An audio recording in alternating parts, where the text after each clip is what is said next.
இப்போல்லாம் ஹீரோயினுக்கு introduction songs கொடுக்கறதில்ல? அட சாங்கை விடுங்க, இன்ட்ரொடக்ஷன் சீனில் வர அளவுக்கு தான் ஒரு படம் ஃபுல்லாகவே ஹீரோயினுக்கு ஸ்கோப் இருக்குது இப்போல்லாம்.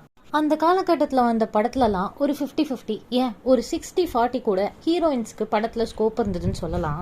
ஆனால் இப்போது வெறும் ஒரு கிளாமர் சாங்ஸ்க்காக மட்டுமே நிறைய படத்தில் ஹீரோயின்ஸை கேஸ்ட் பண்ணிட்டு இருக்காங்க. அந்த காலத்துலலாம் ஹாட் சாங்ஸ் இல்லையா அப்படின்னு கேட்டால் அந்த காலத்துலேயும் ஹாட் சாங்ஸ் இருந்தது. ஆனால் படத்தில் ஹீரோயினுக்கு அது ஒன் ஆஃப் த எலமெண்ட்டாக தான் இருந்தது, ஒன் அண்ட் ஒன்லி எலமெண்ட்டாக இல்லை. ஸோ இந்த வீடியோவில் நம்ம பார்க்க போகிறது rise and fall of heroine introduction song. ஒரு சப்ஸ்கிரைபர் வேற எல்லா வீடியோலையும் இதை பற்றி பேசுங்க அப்படின்னு கமெண்ட்ஸ் போட்டுகிட்டே இருந்தாங்க. ஸோ அவங்களுக்காகவும் தான் இந்த வீடியோ. வாங்க வீடியோக்குள்ளே போகலாம். ஹீரோயின் இன்ட்ரொடக்ஷன் சாங்ஸ்னு எடுத்துக்கிட்டாலே இந்த சாங் கம்பல்சரி இருந்தாகணும். இந்த சாங்குக்கு வைப் பண்ணாத ஆளையே நம்ம எங்கேயுமே பார்க்க முடியாது.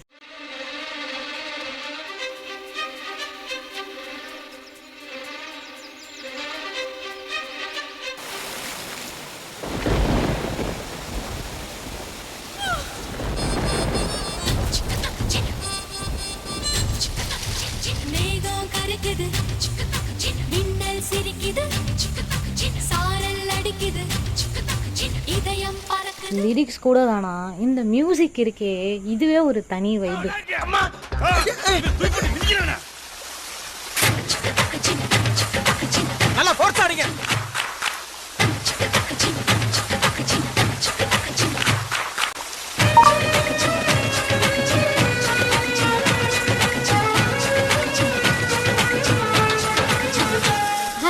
ஜோவோடைய சினிமேட்டிக் லைஃப்லயே இந்த சாங்கும் இந்த படமுமே ஒரு மேஜர் இம்பேக்டை கிரியேட் பண்ணுச்சுன்னு சொல்லலாம். ஜெனின்ற கதாபாத்திரத்துல நடிக்காம ஜோதிகா லிட்ரலி வாழ்ந்திருப்பாங்க. நம்ம எல்லாரும் ஒன்று ஞாபகம் வச்சுக்கணும், என்னன்னா எப்போ நம்ம ஒரு ஆக்ட்ரஸ் பேரை சொல்லாம அந்த ஆக்ட்ரஸ் நடிச்ச ரோலோட நேமை சொல்றோமோ அப்பவே அந்த ரோல் எவ்வளோக்கு எவ்வளோ ஸ்கோப்ஃபுல்லா எவ்வளோக்கு எவ்வளோ இம்பாக்ட்ஃபுல்லா அந்த படத்துல இருந்திருக்கு அப்படின்றத அண்டர்ஸ்டாண்ட் பண்ண முடியுது. ஒரு படத்துல ஹீரோயினுக்கு சுத்தமா ஸ்கோப்பே இல்லைன்னா அப்புறம் என்ன ஹீரோயினை படத்துல கேஸ்ட் பண்றீங்க? கிளாமருக்காகவா? சரி, அப்படி பார்த்தா அப்பவும் தான் இருந்துச்சு கிளாமரு. ஒரு 10 நிமிஷம் இன்ட்ரோடக்ஷன் சீன், சரி அதுக்கப்புறம் ஹீரோயின் படத்துல நிறைய வருவான்னு பார்த்தா இல்ல. சரி, ஒரு கிளாமர் சாங், சரி அதுக்கப்புறமாச்சும் ஹீரோயின் வருவான்னு பார்த்தா கிளைமேக்ஸ் படம் முடிஞ்சிச்சு எந்திரிச்சு கிளம்புங்கிறீங்க. What bro, it's very wrong bro. Actually இந்த இன்ட்ரோடக்ஷன் சாங்ஸ் ட்ரெண்ட்லாம் 90s இருந்து ஸ்டார்ட் ஆகல, ஏர்லி 80s இருந்தே இந்த ட்ரெண்ட் வந்துட்டு தான் இருக்கு.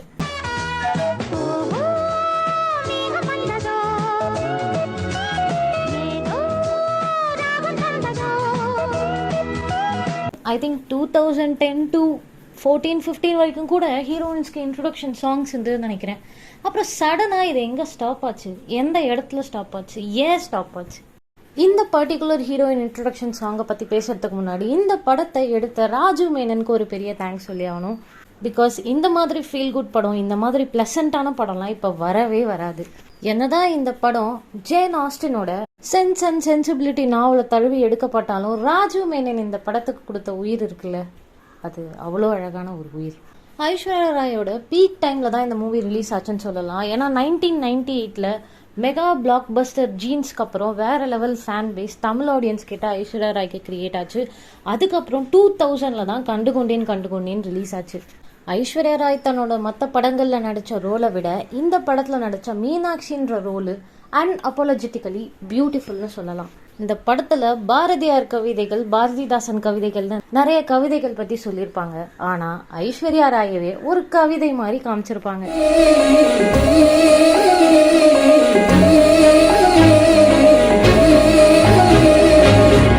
நேற்று என்பது ஒரு கற்பனை, நாளை என்பது ஒரு சின்ன. இந்த படத்துல இந்த மாதிரி நிறைய பிளஸ் இருந்தாலும் ஒரு மேஜர் இம்பாக்டை கிரியேட் பண்ணது படத்தோட மியூசிக்னு சொல்லலாம். இந்த படத்துக்கு மியூசிக் கம்போஸ் பண்ணும்போது தலைவர் ஏஆர் ரஹ்மான் பீஸ்ட் மோட்ல இருந்திருப்பாருன்னு நினைக்கிறேன். ஏன்னா எல்லா சாங்ஸுமே தாறுமாறு. இது வெறும் ஹீரோயின் இன்ட்ரோடக்ஷன் சாங் இல்லை, இது 90s கிட்ஸோட ஒரு பொக்கிஷம். கொஞ்சம் என் குரல் கேட்டு ஒன்று கூடுங்கள், கொஞ்சம் என் குரல் கேட்டு ஒன்று கூடுங்கள். இந்த சாங்ல ஒரு லைன் வரும், so this is what Aishwarya Rai's role in கண்டுகொண்டேன்.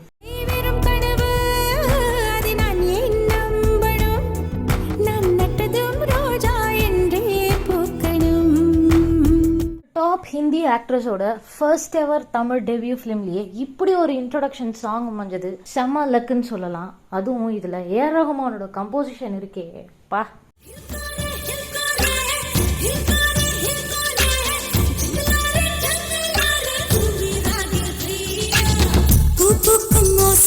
அதை கேட்கத்தான் ஆசை, புல்விரியும் ஓசை அதை கேட்கத்தான் ஆசை, பட்சிகளின் குக்கு பூச்சிகளின் ரிங் ரிங் ரிங், சங்கீதம் சொல்லித் தருமே தங்க பெண்ணே.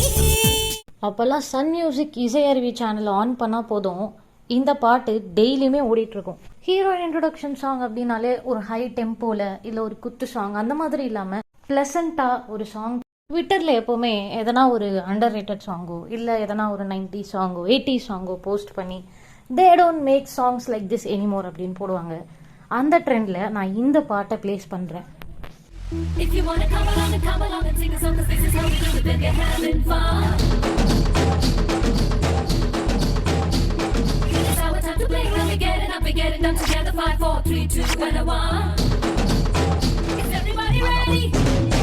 Tell me when you're ready. Is everybody ready? Tell me when you're ready. வாய் என்றால் வணக்கம், பூ என்றால் மணக்கும், வாசப்பூ வணக்கம் வைத்தாலே மணக்கும், பூ வெடிக்கும் தேன் வடிக்கும், இடை துடிக்கும் நடிக்கும் தேன் போல் குதிக்கும். கொஞ்ச நேரம் குச்சிப்புடி, கொஞ்ச நேரம் கதகளி, கொஞ்ச நேரம் மணிப்புரி வருவாயா. A song where actors, music, singers, location, choreo and everything about it was beautiful னு சொல்லுவோம்ல, அதான் இந்த சாங். ஒரு படத்தில் ஹீரோயினுக்கு 10% கூட ஸ்கோப் இல்லைன்னு தெரிஞ்சே தானே ஒரு டைரக்டர் அந்த ஹீரோயின் அந்த படத்துக்கு கேஸ்ட் பண்ணுறாரு. But irrespective of the result, படம் ஹிட்டோ ஃப்ளாப்போ, படம் நல்லா இருக்கோ நல்லா இல்லையோ, ஒரு ஹீரோயினை ட்ரால் பண்ணுறது ரொட்டீனாகவே இருக்குது. அவங்க எக்ஸ்ப்ரெஷனாக இருக்கட்டும், ஆக்டிங்காக இருக்கட்டும், அவங்களோட கதாபாத்திரமாக இருக்கட்டும், அதை ஒரு மாதிரி கிரிட்டிசைஸ் பண்ணி ட்ரால் பண்ணுறதே ஒரு ரொட்டீனாக இப்போ நடந்துக்கிட்டு இருக்கு. சரி, டாபிக் ரொம்ப நேரமாக டைவர்ட் ஆகி போயிட்டுருக்குன்னு நினைக்கிறேன். அகைன் நம்ம சாங்கு கண்டென்ட்குள்ளேயே போவோம். சில ஹீரோயின்ஸ்க்கெல்லாம் அவங்க படத்தில் வர இன்ட்ரொடக்ஷன் சாங்ஸ் தான் ஒரு ட்ரேட்மார்க்கே செட் பண்ணி கொடுத்துருக்கோம். அந்த ஹீரோயின் நடித்த பல படங்கள் வந்துமே, பல சாங்ஸ் வந்துமே, அந்த ஒரு பர்டிகுலர் இன்ட்ரொடக்ஷன் சாங் கன்சிஸ்டண்ட்டாக அவங்கள பற்றி ஞாபகப்படுத்திட்டே இருக்கும். அப்படி ஸ்ரேயா ஷரனுக்கு கிடைச்ச ஒரு சாங் தான் இந்த சாங்.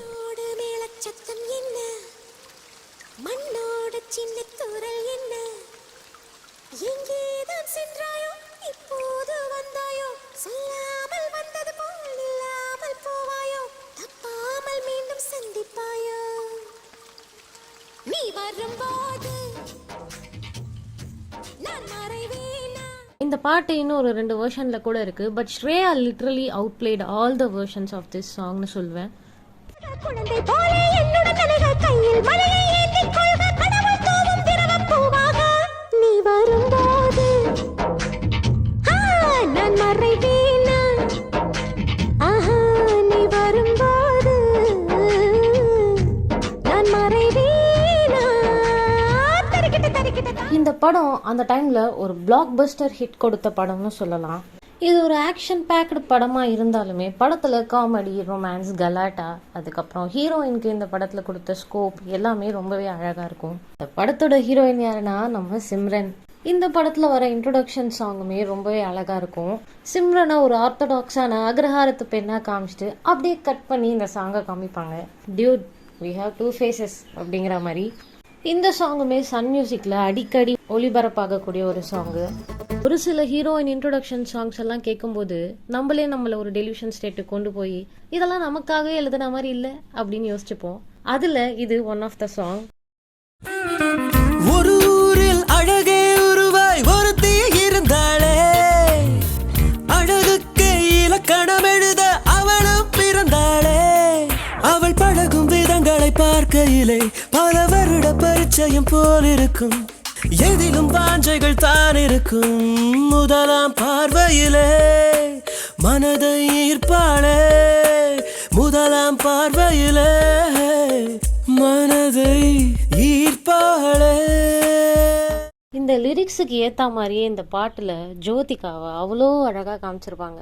கிரெடிட்ஸை கௌதம் மேனனுக்கு கொடுக்கறதா, ஹாரிஸ் ஜெயராஜுக்கு கொடுக்கறதா, சிங்கர் கார்த்திக்கு கொடுக்கறதா, இல்லை ஜோதிகாவுக்கு கொடுக்கறதான்னு தெரியல. ஏன்னா எல்லாமே அழகாக அமைஞ்சிருக்கு. இன்னும் சில இன்ட்ரோடக்ஷன் சாங்ஸ்லாம் இருக்குது. I think we are blessed to witness these kind of songs.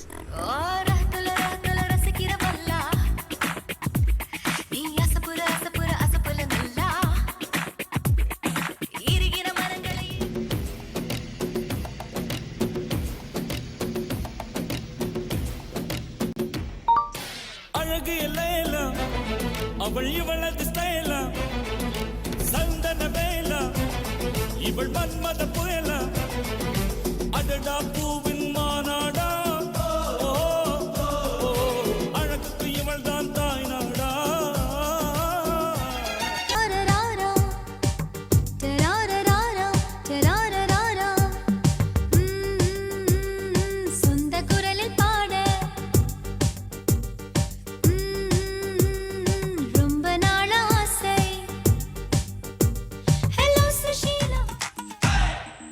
காத்து வீசுது, பொண்ட காத்து வீசுது,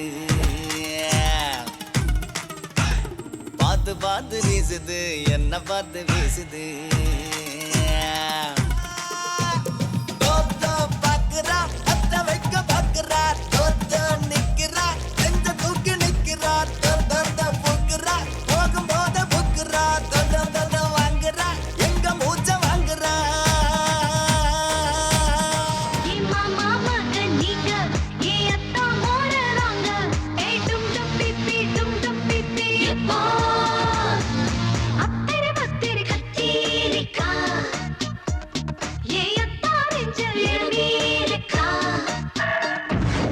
ஸோ இந்த வீடியோவை இதோட நான் சைன் ஆஃப் பண்ணிக்கிறேன். நீங்கள் மறக்காமல் உங்களோட favourite 90s heroine introduction songs என்னெல்லாம் அப்படின்றத கமெண்ட் பண்ணிவிடுங்க.